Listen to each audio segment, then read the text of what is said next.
Assalamualaikum teman-teman.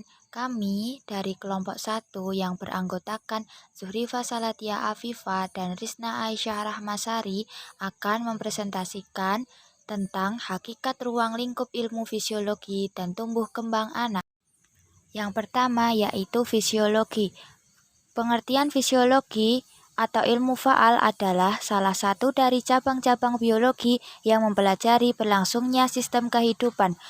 Istilah fisiologi berasal dari kata dalam bahasa Yunani yaitu physis dan logos yang berarti alam dan cerita. Yang kedua, sejarah fisiologi. Fisiologi eksperimental diawali pada abad ke-17 ketika ahli anatomi William menjelaskan adanya sirkulasi darah. Hermann Boerhaave sering disebut sebagai fisiologi karena karyanya berupa buku teks berjudul Institution Medica.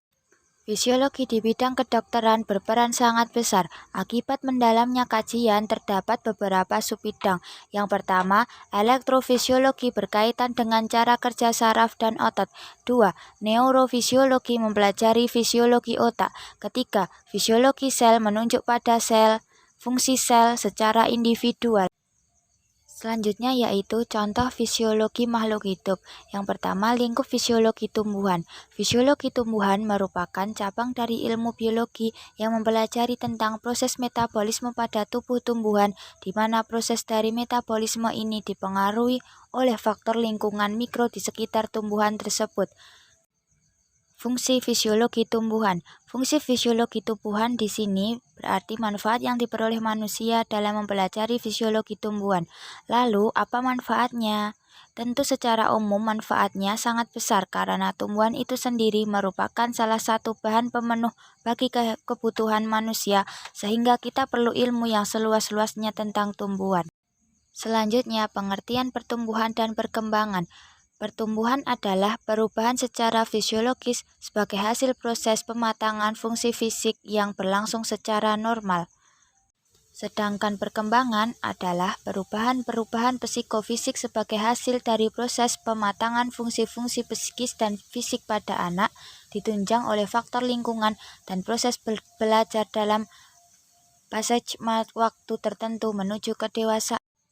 Perkembangan anak tidak berlangsung secara mekanis otomatis, sebab perkembangan tersebut sangat bergantung pada beberapa faktor secara simultan, yaitu A. Faktor herediter, B. Faktor lingkungan yang menguntungkan atau yang merugikan, C. Kematangan fungsi-fungsi organis dan fungsi-fungsi psikis, D.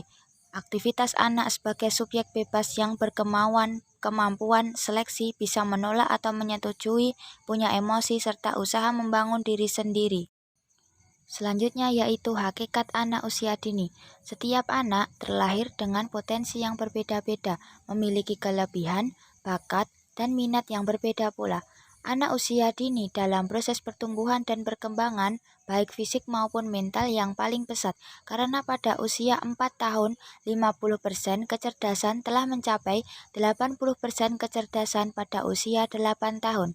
Aspek-aspek perkembangan anak usia dini menurut Carlton, Allen, dan Allen menyebutkan bahwa terdapat 6 aspek perkembangan pada anak usia dini, yaitu A. Kesadaran personal, B. Pengembangan emosi, C. Pembangunan sosialisasi, D. Mengembangkan komunikasi, E. Pengembangan kognitif, F. Mengembangkan kemampuan motorik. Selanjutnya, faktor-faktor perkembangan usia. Menurut Dario, faktor yang mempengaruhi perkembangan yaitu 1. Faktor genetis. Faktor ini lebih menekankan pada aspek biologis atau herediter yang dibawa melalui aliran darah dalam kromosom. Faktor genetis cenderung bersifat statis. Yang kedua, faktor lingkungan. Lingkungan memiliki peran besar bagi pertumbuhan yang positif atau negatif pada individu. Lingkungan yang baik akan membawa pengaruh positif bagi individu, sebaliknya pun juga begitu. Yang ketiga, faktor interaksi antara genetis dan lingkungan. Perkembangan seseorang tidak akan maksimal kalau hanya mengandalkan salah satu faktor pengaruh saja. Oleh karena itu, faktor genetis atau keturunan harus ditopang dengan faktor lingkungan.